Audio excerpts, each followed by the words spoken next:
Welcome to Sleep Ancient. Tonight we journey back in time, not to the grand stories of emperors or vast empires, but to the quieter, often unseen lives of ordinary people. We will explore the forgotten jobs of the ancient world, roles that were vital to the functioning of civilizations but often demanded hard labor and simple living. These are not tales of daring heroes or dramatic battles, but rather a calm look at the daily routines and tasks that shaped the ancient world, roles that might surprise you in their simplicity, their difficulty, or their ingenuity. So settle in, let your body relax, let your breathing slow, close your eyes if you wish. I will guide you gently through the rhythms of work in a world long past, inviting you to reflect on the quiet resilience of those who built the foundations of history. Let the soft rhythm of this story carry you peacefully into rest. Imagine a world without machines, a world where every stone was cut by hand, every field tilled by human and animal strength, every garment woven thread by thread. This was the reality for most people in ancient times. Their lives were intimately connected to their work, a constant dance with the elements, the seasons, and the fundamental needs of survival. There was a directness to their labor, a tangible connection between effort and outcome. And many of these vital jobs, while perhaps not dramatically dangerous in the way we might think of battle, certainly presented challenges, discomfort, and a relentless physical demand. We will consider these quiet struggles, these forgotten efforts, without tension, simply observing the flow of ancient life. Our journey begins deep beneath the earth, in the ancient mines. From the earliest civilizations, humans have sought out precious metals and minerals, gold, silver, copper, tin, iron, and stone essential for tools, weapons, and ornamentation. But extracting these treasures was an arduous task. Imagine yourself in the dim light of an underground tunnel, the air thick with dust, the only sound the rhythmic chipping of pickaxes against rock. Miners worked by the flickering glow of small oil lamps, their faces smudged with soot, their bodies aching from hours of cramped labor. There was no modern ventilation. The dangers were real but often silent: suffocating dust, collapsing tunnels, the slow creep of exhaustion. Yet these individuals continued their work, driven by necessity and the demand of their societies. Their quiet dedication forged the very materials that built cities and adorned kings, a testament to enduring human labor. The miners' world was one of enduring darkness, punctuated only by the dancing flame of a small lamp. They often worked in narrow, hand-dug shafts where the air was heavy and still. Imagine the quiet rhythm of their tools, the gentle tap, tap, tap of a hammer on a chisel, slowly freeing precious ore from the bedrock. The goal was not speed, but consistent, painstaking effort. Their lives, though physically demanding, unfolded in a meditative environment, isolated from the bustling world above. They might have sung quiet, repetitive songs to mark the rhythm of their work, or simply listened to the echoing sounds of their own labor in the deep earth. These individuals provided the copper for early tools, the tin for bronze, the iron for plows, and the gold and silver that became symbols of power and wealth. Yet their own existence was often one of quiet, unadorned toil. Moving from the dark mines, let us consider the quarry workers. Imagine the vast open spaces where massive blocks of stone were extracted for temples, statues, and grand buildings. Unlike the confined spaces of the mines, these workers toiled under the open sky, exposed to the elements. The sun would beat down, or the wind would whip across the open rock face. Here, the work was less about delicate chipping and more about brute force and ingenious planning. Workers would drive wooden wedges into natural fissures in the rock, then pour water over them. As the wood absorbed the water, it expanded slowly, splitting the immense stone blocks. This was not a sudden dramatic crack, but a gradual, almost imperceptible widening, a testament to patience and understanding of natural forces. The steady drip of water, the slow groaning of the expanding wood, the anticipation of the stone's eventual separation. These were the rhythms of the quarry workers' day. The sheer scale of their achievement is difficult to grasp. Think of the pyramids of Egypt or the vast temples of Rome. Every single block, weighing many tons, was separated from the earth by these quiet, persistent laborers. Then, once freed, these colossal stones had to be moved. No cranes, no heavy machinery, only human muscle. Simple levers, ropes, and the clever application of rolling logs or earth ramps. Imagine the coordinated effort, the quiet communication, as dozens of individuals worked together, pulling and pushing in unison, moving a massive stone a mere few inches at a time. It was a slow, deliberate dance of strength and strategy, demanding focus and cooperation, a truly calming spectacle of human endeavor if one were to observe it from a distance. The silent dedication of these stone movers laid the very foundations of the ancient world's architectural wonders. From the monumental tasks of stone, we turn to a more fluid yet equally essential role, the water carrier. In a world without running taps in every home, access to fresh water was a constant concern. For many, especially in cities, this meant daily trips to the nearest public fountain or river. Imagine the gentle clinking of earthenware jars as a water carrier walks through the quiet morning streets. They might carry 2 large amphorae, one balanced on each shoulder, or a single, heavier one balanced on their head. A skill honed over countless journeys. Their path would be a familiar one, etched into the cobblestones over generations. The water carrier's life was a rhythm of filling and emptying, of walking and waiting. At the public fountain, there might be a queue, a peaceful gathering of townsfolk, sharing quiet greetings, or simply standing in companionable silence as their turn approached.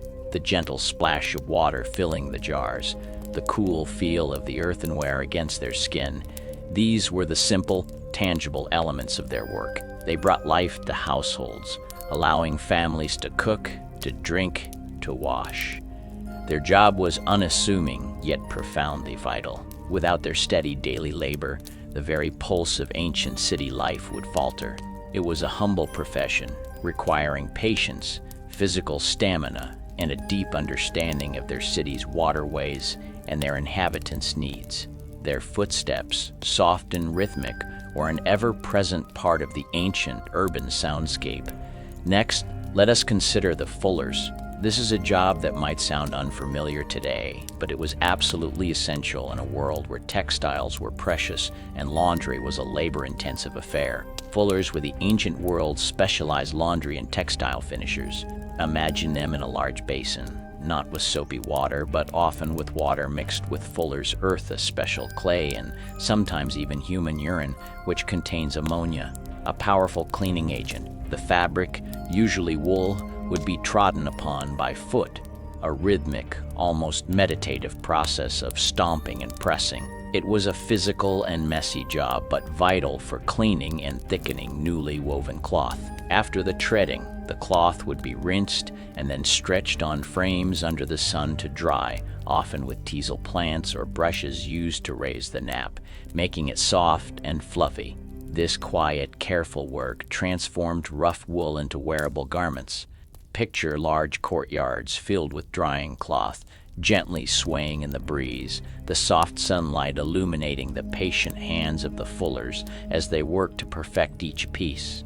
Their steady labor made clothing comfortable, clean, and durable, a quiet but profound contribution to the comfort and appearance of ancient society. Their work ensured that the rich textures of toga and tunic were presentable and well-maintained. Let us now shift our focus to a profession of profound quietude and meticulous detail, the scribe and copyist. In an age before printing presses, every book, every legal document, every historical record had to be painstakingly written by hand. Imagine a dimly lit room, perhaps a scriptorium within a monastery or a private workshop in a bustling city. The air is still, save for the faint scratch of a reed pen or quill across a parchment scroll. The scribe sits, hunched over a desk, their concentration absolute. Their eyes carefully follow the lines of an original text, their hand meticulously replicating each letter, each word, each punctuation mark onto a fresh sheet. This was a job that demanded immense patience, unwavering focus, and beautiful handwriting.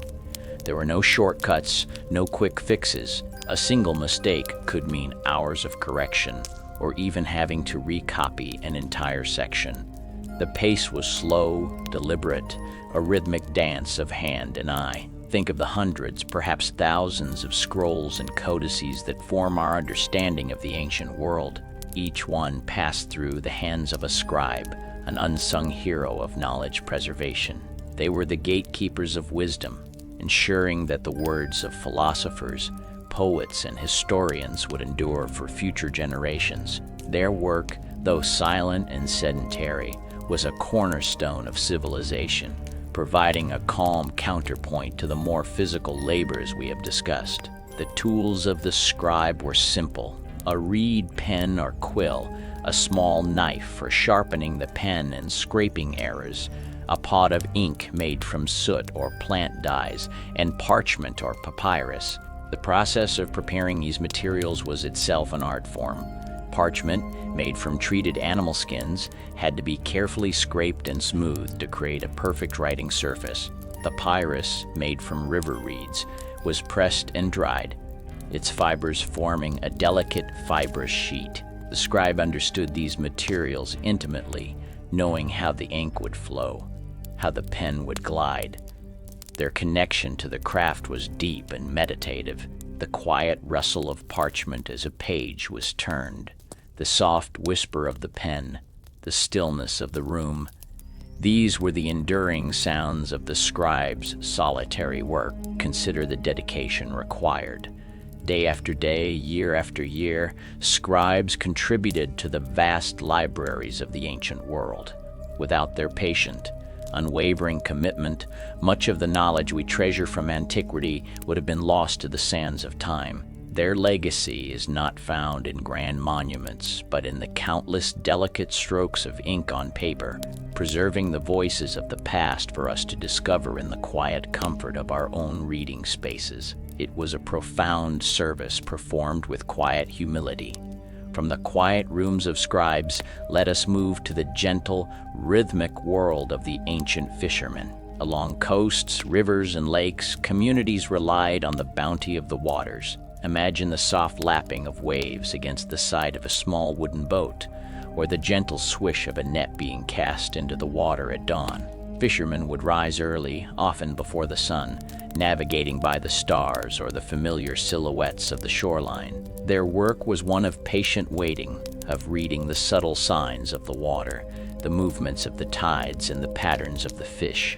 The sounds of their profession were intrinsically tied to nature: the cry of gulls, the distant breaking of waves, the rhythmic creak of oars. There was no rush, only the deep understanding that success depended on harmony with the natural world. They mend their nets with careful, repetitive motions, a meditative craft passed down through generations. The smell of salt and fresh fish would cling to their clothes and hands, a constant reminder of their connection to the sea. Their catch provided crucial protein for their communities, enabling cities far inland to thrive. It was a life of quiet observation and physical endurance, deeply connected to the natural cycles of the environment. The quiet perseverance of the ancient fishermen ensured a vital source of sustenance, a rhythm of provision that fed many throughout the land. Linked to the sea, and equally vital, were the salt makers.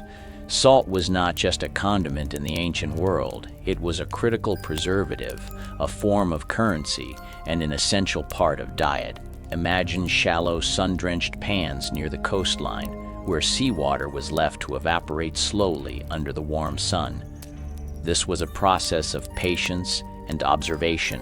Workers would carefully tend these salt pans, raking the crystals as they formed, ensuring the purity of the harvest. The only sounds would be the gentle sigh of the wind and the distant whisper of the waves.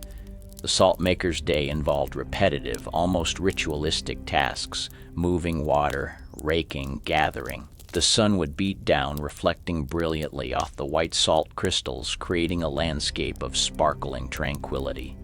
It was a job deeply connected to the elements, sun, wind, and sea. This ancient trade, though physically demanding, unfolded with a serene slowness, a deliberate dance with evaporation and crystallization.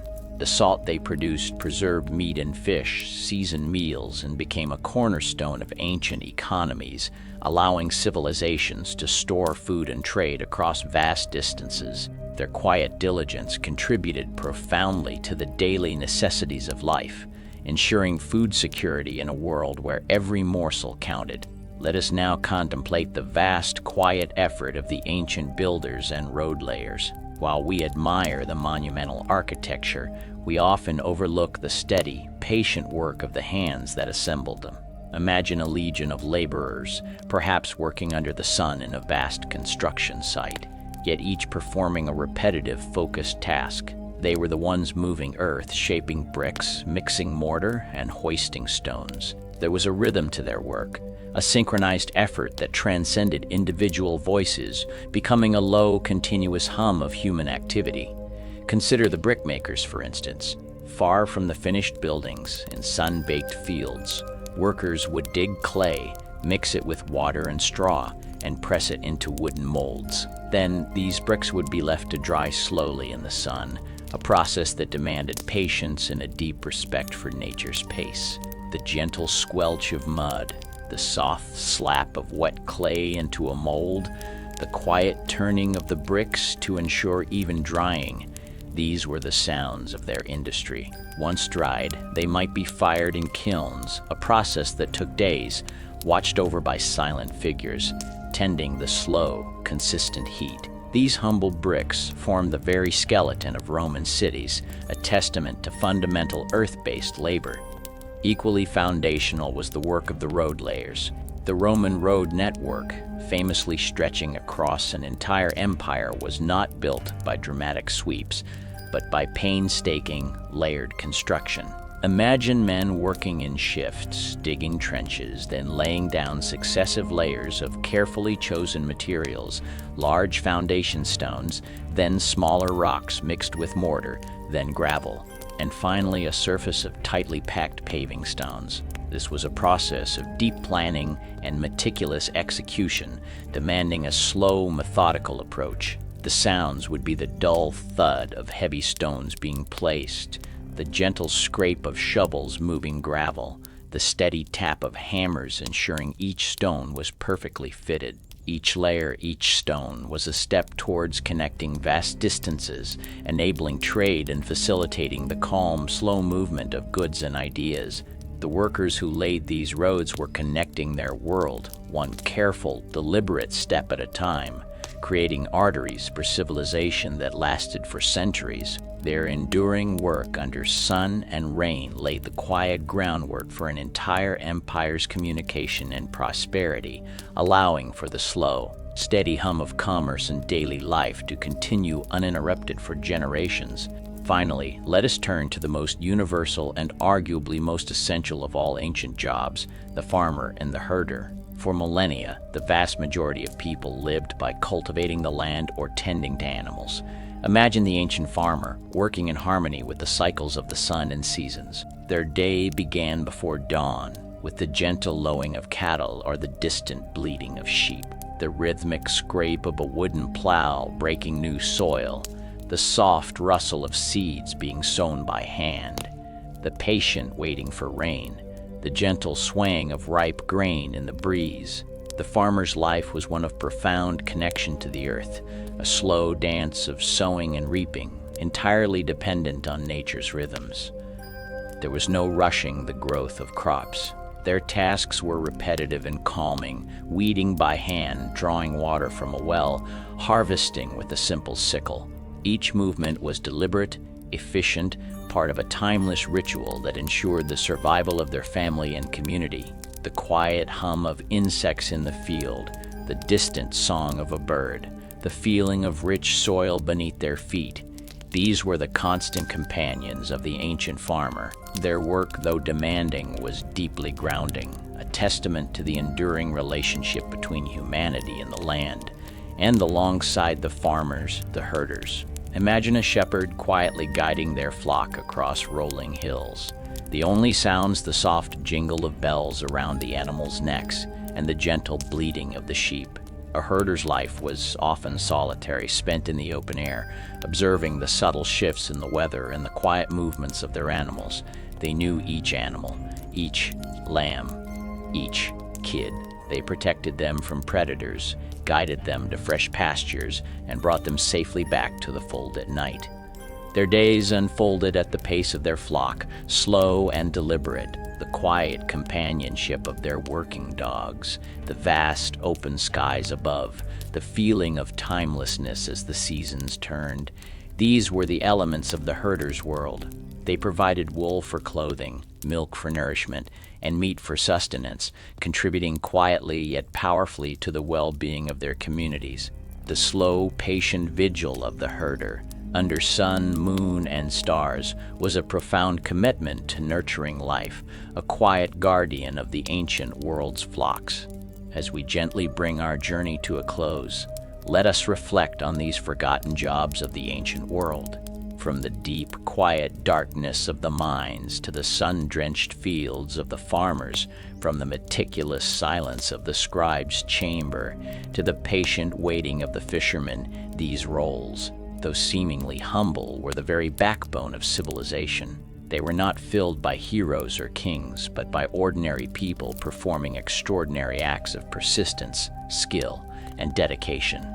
Their work was often repetitive, physical, and deeply connected to the natural world, fostering a quiet resilience that shaped the past. There was a profound rhythm to ancient labor, a slower pace that allowed for deep concentration and a palpable connection to the task at hand. In a world without the constant distractions of modern life, these workers found meaning and purpose in their daily routines, contributing to a greater whole, building the foundations of a world we still study and admire today. Their quiet efforts laid the stones, preserved the words, tilled the soil, and ensured the flow of life. And as we consider their peaceful toil, let us allow the echoes of their ancient work to guide us toward our own rest. Thank you for joining me on this calm journey through the forgotten jobs of the ancient world. May these tales of quiet human endeavor soothe your mind and prepare your body for a deep and restorative sleep. The vast tapestry of history is woven not just from grand events, but from the countless, deliberate, and often silent contributions of those who simply did their work. And in that quiet understanding, we find a tranquil place for rest. From all of us here at SleepAncient, good night. May your sleep be deep and peaceful.